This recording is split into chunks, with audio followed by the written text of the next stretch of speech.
ಇಲ್ಲಿ ನೋಡಿ ಕಂದಾಯ ಇಲಾಖೆಯಿಂದ ನೇಮಕಾತಿಯಾಗಿರುತ್ತೆ. ಕರ್ನಾಟಕದ ಕಂದಾಯ ಇಲಾಖೆಯಲ್ಲಿ ನೇಮಕಾತಿಯಾಗಿರುತ್ತೆ. ಬೋತ್ ಮೇಲ್ ಅಂಡ್ ಫಿಮೇಲ್, ಪುರುಷ ಮತ್ತು ಮಹಿಳಾ ಅಭ್ಯರ್ಥಿಗಳು ಇಬ್ಬರು ಅರ್ಜಿಗಳನ್ನ ಸಲ್ಲಿಸಬಹುದು. ಸಂಪೂರ್ಣವಾಗಿ ಸರ್ಕಾರಿ ಉದ್ಯೋಗಗಳು ಮತ್ತು ಕಾಯಂ ಉದ್ಯೋಗಗಳಾಗಿರ್ತವೆ. ಈ ಒಂದು ಹುದ್ದೆಗಳು ಸರ್ಕಾರಿ ಉದ್ಯೋಗಗಳು ಮತ್ತು ಕಾಯಂ ಉದ್ಯೋಗ. ಕನಸಿನ ಕಂದಾಯ ಇಲಾಖೆಯಿಂದ ರೆವಿನ್ಯೂ ಡಿಪಾರ್ಟ್ಮೆಂಟ್ 2026 ಹೊಸ ಅಧಿಸೂಚನೆ ಆಗಿರುತ್ತೆ ನೋಡಿ. ಡೆಪ್ಯೂಟಿ ತಹಶೀಲ್ದಾರ್ ಮತ್ತು ಇನ್ನೂ ಹಲವು ಹುದ್ದೆಗಳಿಗೆ ನೇಮಕಾತಿ ಇರುತ್ತೆ. ಈ ಒಂದು ಹುದ್ದೆಗಳಿಗೆ ಪುರುಷ ಹಾಗೂ ಮಹಿಳಾ ಅಭ್ಯರ್ಥಿಗಳು ಇಬ್ಬರು ಅರ್ಜಿಗಳನ್ನ ಸಲ್ಲಿಸಬಹುದು. ಸರ್ಕಾರಿ ಉದ್ಯೋಗಗಳು ಮತ್ತು ಕಾಯಂ ಉದ್ಯೋಗಗಳಾಗಿರ್ತವೆ ನೋಡಿ. ಸಂಪೂರ್ಣವಾಗಿ ಸರ್ಕಾರಿ ಉದ್ಯೋಗಗಳಾಗಿರ್ತವೆ ನೋಡಿ. ಹುದ್ದೆಗಳ ಹೆಸರನ್ನ ನೋಡೋದಾದ್ರೆ IT ಪರ್ಸನಲ್, ನೋಡಿ ಫೊರೆನ್ಸಿಕ್ ಡಾಟಾ ಸೈಂಟಿಸ್ಟ್ ಮತ್ತು ಶಿರಸ್ತೆದಾರ ಹಾಗೂ ಡೆಪ್ಯೂಟಿ ತಹಶೀಲ್ದಾರ್ ಮತ್ತು ಲೀಗಲ್ ಟೈಪಿಸ್ಟ್ ಹುದ್ದೆಗಳಿಗೆ ನೇಮಕಾತಿಯಾಗಿರುತ್ತೆ. ಒಟ್ಟು 3 ಹುದ್ದೆಗಳಿದ್ದಾವೆ. ಉದ್ಯೋಗ ಸ್ಥಳ ನೋಡಿ ಬೆಂಗಳೂರು ವಿಶ್ವೇಶ್ವರಯ್ಯ ಗೋಪುರ, ಇಲ್ಲಿ ನೇಮಕಾತಿ ಆಗುತ್ತೆ ನೋಡಿ. ಬೆಂಗಳೂರಲ್ಲಿ ನೇಮಕಾತಿಯಾಗಿರುತ್ತೆ. ಫ್ರೆಂಡ್ಸ್, ಈ ಒಂದು ಹುದ್ದೆಗಳಿಗೆ ಅರ್ಜಿ ಸಲ್ಲಿಸುವಿಕೆ ನಿಮ್ಮ ರೆಸ್ಯೂಮೇನ ಕಚೇರಿಗೆ ಖುದ್ದಾಗಿ ಅಥವಾ ಅಧಿಕೃತ ಮೇಲ್ ID ಮುಖಾಂತರ ನೀವು ಅರ್ಜಿಗಳನ್ನ ಸಲ್ಲಿಸಬಹುದಾಗಿರುತ್ತೆ ನೋಡಿ. ಅರ್ಜಿ ಸಲ್ಲಿಕೆಯನ್ನು ಇನ್ನೊಮ್ಮೆ ತಿಳಿಸ್ಕೊಡ್ತೀನಿ.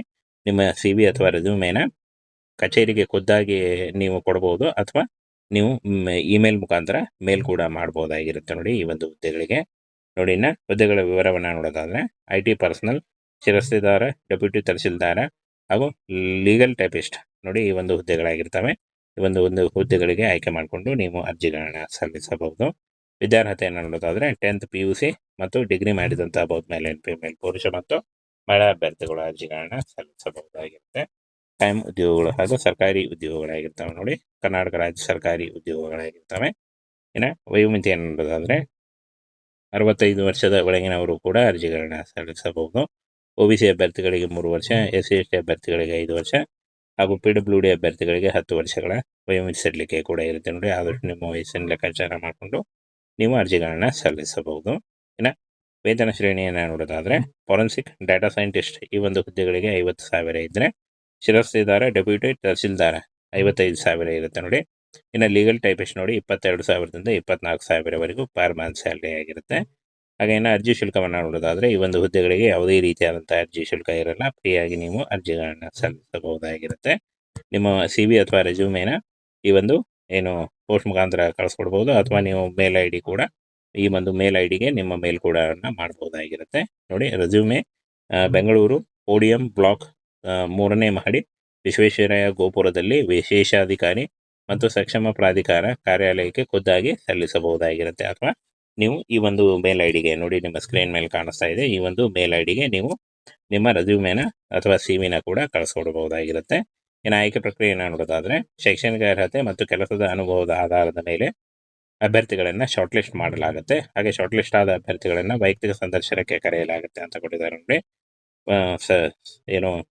ವೈಯಕ್ತಿಕ ಸಂದರ್ಶನದ ಮೂಲಕ ಆಯ್ಕೆಯನ್ನು ಮಾಡಿಕೊಳ್ಳಲಾಗುತ್ತೆ ಅಂತ ಕೊಟ್ಟಿದ್ದಾರೆ. ಅರ್ಜಿ ಸಲ್ಲಿಕೆ ಆಲ್ರೆಡಿ ಶುರುವಾಗಿದೆ ನೋಡಿ. 23/3/2026ರಿಂದ ಅರ್ಜಿ ಸಲ್ಲಿಕೆ ಶುರುವಾದರೆ ನೋಡಿ ಫ್ರೆಂಡ್ಸ್, ಅರ್ಜಿ ಸಲ್ಲಿಸಲು ಕೊನೆಯ ದಿನಾಂಕ ನೋಡಿ 4/4/2026, ಅಂದರೆ ಏಪ್ರಿಲ್ 4, 2026 ಅರ್ಜಿ ಸಲ್ಲಿಸಲಿಕ್ಕೆ ಕೊನೆಯ ದಿನಾಂಕ ಆಗಿರುತ್ತೆ ನೋಡಿ. ಈ ಒಂದು ಕೊನೆಯ ದಿನಾಂಕದೊಳಗಾಗಿ ನೀವು ಅರ್ಜಿಗಳನ್ನ ಸಲ್ಲಿಸಬಹುದಾಗಿರುತ್ತೆ. ಸಂಪೂರ್ಣವಾಗಿ ಸರ್ಕಾರಿ ಉದ್ಯೋಗಗಳು ಮತ್ತು ಕಾಯಂ ಉದ್ಯೋಗಗಳಾಗಿರ್ತವೆ ನೋಡಿ. ಹಾಗೆ ಇದುವರೆಗೂ ಯಾರು ನಮ್ಮ ಟೆಲಿಗ್ರಾಮ್ ಚಾನೆಲ್ನ ಜಾಯ್ನ್ ಆಗಿಲ್ಲ, ಈಗಲೇ ಜಾಯ್ನ್ ಆಗಿ ಹೆಚ್ಚಿನ ಉದ್ಯೋಗ ಮಾಹಿತಿಗಳಿಗಾಗಿ. ಸ್ನೇಹಿತರೆ, ಇಲ್ಲಿ ನೋಡಿ ಕಂದಾಯ ಇಲಾಖೆಯಿಂದ ನೇಮಕಾತಿಯಾಗಿರುತ್ತೆ. ಕರ್ನಾಟಕದ ಕಂದಾಯ ಇಲಾಖೆಯಲ್ಲಿ ನೇಮಕಾತಿಯಾಗಿರುತ್ತೆ. ಬೋತ್ ಮೇಲ್ ಅಂಡ್ ಫಿಮೇಲ್, ಪುರುಷ ಮತ್ತು ಮಹಿಳಾ ಅಭ್ಯರ್ಥಿಗಳು ಇಬ್ಬರು ಅರ್ಜಿಗಳನ್ನ ಸಲ್ಲಿಸಬಹುದು. ಸಂಪೂರ್ಣವಾಗಿ ಸರ್ಕಾರಿ ಉದ್ಯೋಗಗಳು ಮತ್ತು ಕಾಯಂ ಉದ್ಯೋಗಗಳಾಗಿರ್ತವೆ. ಈ ಒಂದು ಹುದ್ದೆಗಳು ಸರ್ಕಾರಿ ಉದ್ಯೋಗಗಳು ಮತ್ತು ಕಾಯಂ ಉದ್ಯೋಗ. ಕನಸಿನ ಕಂದಾಯ ಇಲಾಖೆಯಿಂದ ರೆವಿನ್ಯೂ ಡಿಪಾರ್ಟ್ಮೆಂಟ್ 2026 ಹೊಸ ಅಧಿಸೂಚನೆ ಆಗಿರುತ್ತೆ ನೋಡಿ.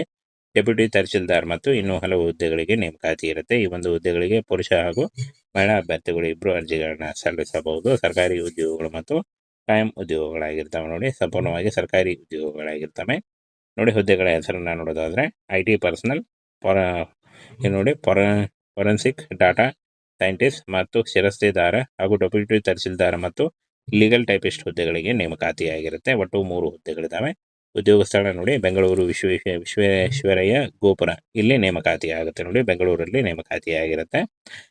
ಫ್ರೆಂಡ್ಸ್, ಈ ಒಂದು ಹುದ್ದೆಗಳಿಗೆ ಅರ್ಜಿ ಸಲ್ಲಿಸುವಿಕೆ ನಿಮ್ಮ ರೆಸ್ಯೂಮೇನ ಕಚೇರಿಗೆ ಖುದ್ದಾಗಿ ಅಥವಾ ಅಧಿಕೃತ ಮೇಲ್ ID ಮುಖಾಂತರ ನೀವು ಅರ್ಜಿಗಳನ್ನ ಸಲ್ಲಿಸಬಹುದಾಗಿರುತ್ತೆ ನೋಡಿ. ಅರ್ಜಿ ಸಲ್ಲಿಕೆಯನ್ನು ಇನ್ನೊಮ್ಮೆ ತಿಳಿಸ್ಕೊಡ್ತೀನಿ. ನಿಮ್ಮ CV ಅಥವಾ ರೆಸ್ಯೂಮೇನ ಕಚೇರಿಗೆ ಖುದ್ದಾಗಿ ನೀವು ಕೊಡ್ಬೋದು, ಅಥವಾ ನೀವು ಇಮೇಲ್ ಮುಖಾಂತರ ಮೇಲ್ ಕೂಡ ಮಾಡ್ಬೋದಾಗಿರುತ್ತೆ ನೋಡಿ ಈ ಒಂದು ಹುದ್ದೆಗಳಿಗೆ. ನೋಡಿ, ಇನ್ನು ಹುದ್ದೆಗಳ ವಿವರವನ್ನು ನೋಡೋದಾದರೆ IT ಪರ್ಸನಲ್, ಶಿರಸ್ತೆದಾರ, ಡೆಪ್ಯೂಟಿ ತಹಸೀಲ್ದಾರ ಹಾಗೂ ಲೀಗಲ್ ಟೈಪಿಸ್ಟ್ ನೋಡಿ ಈ ಒಂದು ಹುದ್ದೆಗಳಾಗಿರ್ತವೆ.